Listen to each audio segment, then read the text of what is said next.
মনিরামপুর পৌরসভার ড্রেন জন্য মরণপাত, কর্তৃপক্ষের দৃষ্টি আকর্ষণ। এস এম মামুনের পাঠানো তথ্য ভিডিও চিত্রে দেখুন বিস্তারিত। যশোরের মনিরামপুর পৌরসভার পশু হাসপাতাল রোডে কেন্দ্রীয় মসজিদের পূর্ব পাশে অবস্থিত ড্রেনটি দীর্ঘদিন ধরে ময়লা আবর্জনায় ভরাট হয়ে পড়েছে। ড্রেনের ঢাকনা ভাঙ্গা ও নোংরা পানি উপচে পড়ায় প্রতিদিনই আতঙ্ক নিয়ে চলাচল করছেন আশেপাশের ব্যবসায়ী ও পথচারীরা। স্থানীয় দোকানিরা জানান, দিনের বেশিরভাগ সময় ড্রেন থেকে দুর্গন্ধ ছড়ায়। রাস্তার পাশের অংশ ভেঙে গর্ত হওয়ায় ছোটখাটো দুর্ঘটনাও ঘটছে। বিষয়টি একাধিকবার পৌর কর্তৃপক্ষকে জানালে এখনো পর্যন্ত কোনো কার্যকরী উদ্যোগ দেখা হয়নি। পথচারীরা বলেন, একটু অবহেলার কারণে এই ড্রেন এখন মরণ ফাঁদে পরিণত হয়েছে।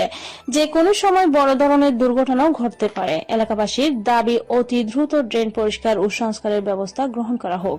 দ্রুত পদক্ষেপ গ্রহণ না করলে জনদুর্ভোগ আরো বাড়বে বলে আশঙ্কা করছেন সচেতন মহল।